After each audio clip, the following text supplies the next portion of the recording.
Hello guys, what's up? And today I'm bringing you another Yu-Gi-Oh deck list. This week's one is in a different flavour from last week's one, as it's solely a water monster deck rather than last week's was the light monster deck.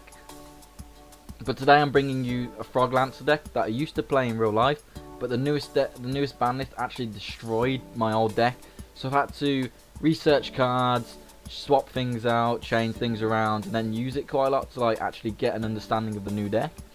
But this is the final deck that I've like toyed around with, and I find this can actually compete with quite a lot of other decks that you'd think would easily outcompete it and outbeat it. But you can actually string together quite a few plays which bring out like high attacking monsters and like get rid of their field. So starting on the actual deck profile, I'm starting with Mobius the Mega Monarch. You can tribute summon it by tributing one tribute summon monster, but the only tribute summon monster in this deck is Sea Lancer, which you kind of want out. I'm not sure if you tribute it, you can't use Sea Lancer's effect because that's when it's destroyed, but when you're tributing it, it's not technically destroyed, it's tributed. If you like get this deck and then misplay that, I'm just warning you ahead of it. But if you tribute Sea Lancer, you can use that as a tribute. And also, Mobius the Mega Monarch can destroy 3 spell and trap cards on the field, so they're free. But if you tribute Sea Lancer, which is the only one you can tribute with in this deck, it's a water monster as well. So if you tribute with a water monster to summon Mobius the Mega Monarch, your opponent can activate anything in response to Mobius the Mega Monarch's effect, like the targeted card. So if you destroy like a face down MST or something, they can't activate it in response. So that's just something to think about when you're summoning him. Then next I've got the free Sea Lancer, which is the main card in this deck. If it's on the field at any given time, you can add all your up to how many spaces you've got in the spell and trap card zone, fish, sea serpent, and aqua type monsters from your grave, which is mostly all of the deck basically, other than Mother Grizzly. And also, if it would be destroyed, you can remove one of them instead. So with Poison Jaw Frog and Dupe Frog, if they're sent from Sea Lancer instead of it being destroyed, they get their effects from being sent to the graveyard, which is something to think about. I'm not sure no, these don't. I was just looking then.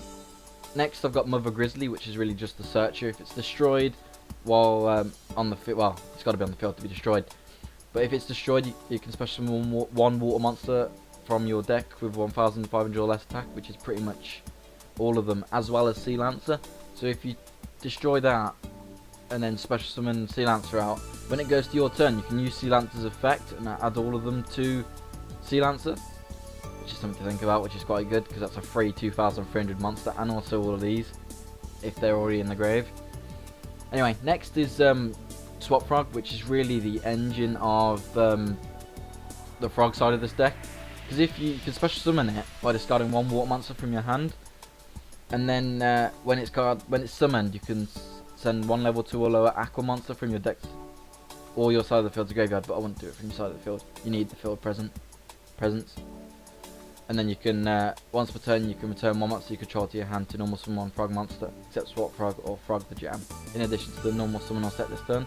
Just like a kind of like a rejig on the field. But anyway, getting back to its first effect, if you discard one water monster, if you discard Nimble Angler, you get these two. You can get either one, 2 out of those 6 to your side of the field, which you can either tribute for Mobius the Mega Monarch, or you can XYZ, for Gachi-Gachi.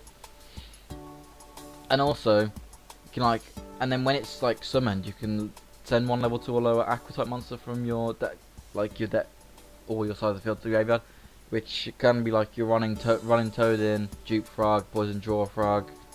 Is it just level 2 or lower? Okay. And Treeborn Frog. Next, I'm getting onto the Nimbles. Nimble Sunfish. If it's destroyed by battle and sent to the graveyard, you can send one fish type monster from your deck to the graveyard, which you can send Nimble Angler to your graveyard. Then get Nimble Angler's effect. So you get Nimble Angler's effect to summon 2 Nimbles, 2 of any of these. And then also you get Nimble Sunfish's effect, which can also bring out a Nimble Sunfish. So then you got 3 level 2s, and you can XYZ Dark Mist, or any of these, really. That's just something to think about when you're playing. With Nimble Manta, when it's sent from the field to the graveyard by a card effect, you can special summon any number of Nimble Manta. With this, I think this will actually work with Sea Lancer. So like if Sea Lancer would be destroyed and you remove Nimble Manta from it, you can summon 2 Nimble Manta, well up to 2 Nimble Manta from your deck. That's also another XYZ or tribute for Mobius the Mega Monarch. So you're starting to get like the picture of how easy it is to bring out bigger monsters through this deck.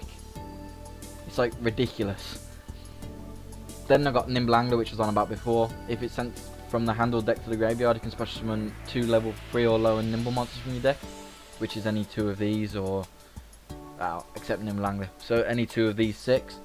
That's why I've also added Foolish Burial to Foolish Burial the either the Nimble Angler, if you've already burnt through all of them, Ronintoadin, because then you can use Ronintoadin's effect, which I'll get onto now. So now getting back to the frog side of things, it's Ronintoadin. If it's in the graveyard, you can remove from play 1 frog monster in your graveyard, and then special summon it to your field. If you've got other level 2s, you can then XYZ with the Ronintoadin, and also with removing from that card, you can it also gives fuel for Sea Lancer, which is why like you should always like remove quite a lot before Sea Lancer, because Sea Lancer can always equip 5 if you've got nothing set. But I wouldn't suggest 5, maybe 3. That's what I always go for, like 3. Next on to Dupe Frog. When Dupe Frog is sent from the field, or well, actually just from the field to the graveyard, you can add 1 frog monster except Dupe Frog or Frog the Jam from your deck or your graveyard to your hand, which is good for recycling through Swap Frog, then to reuse its effect. And also, this effect can be triggered when sent from Sea Lancer, instead of Sea Lancer being destroyed. And that's the same with Poison Draw Frog, which is the next card.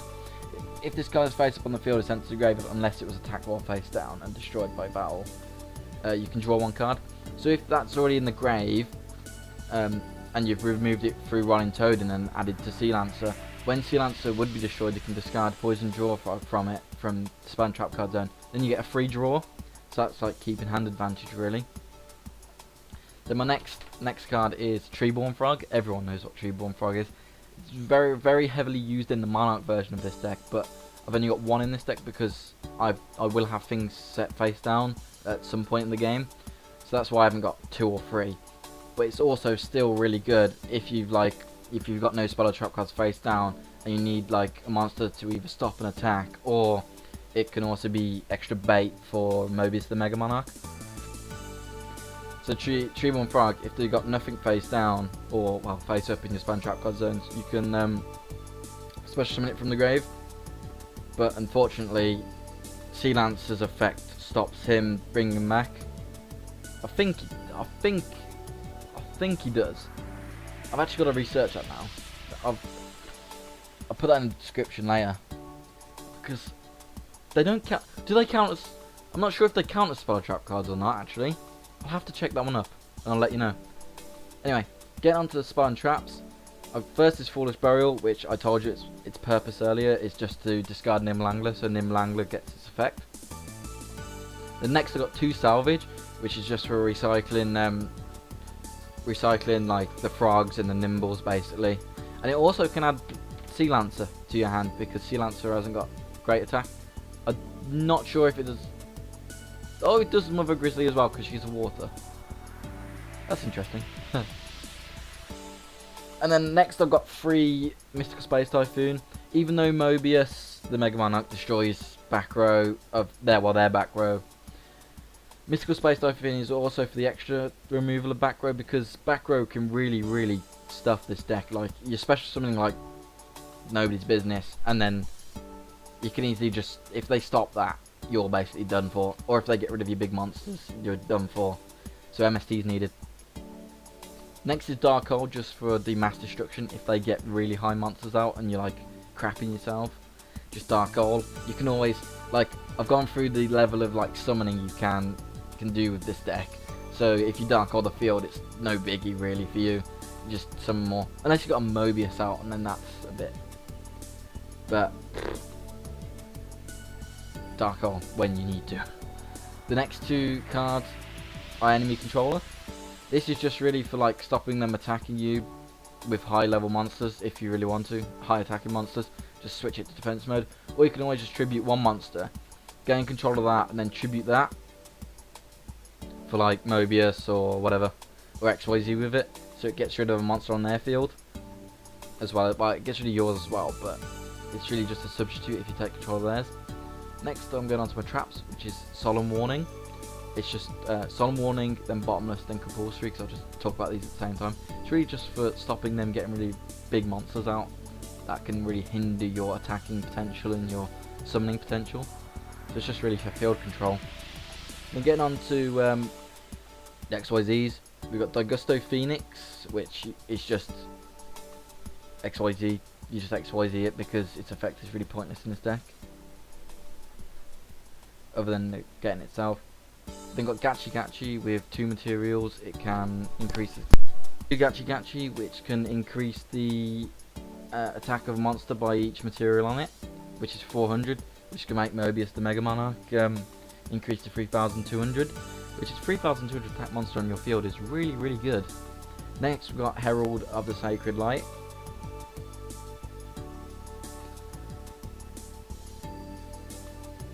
That's actually an interesting effect. Someone told me to put that in. I actually haven't used that yet.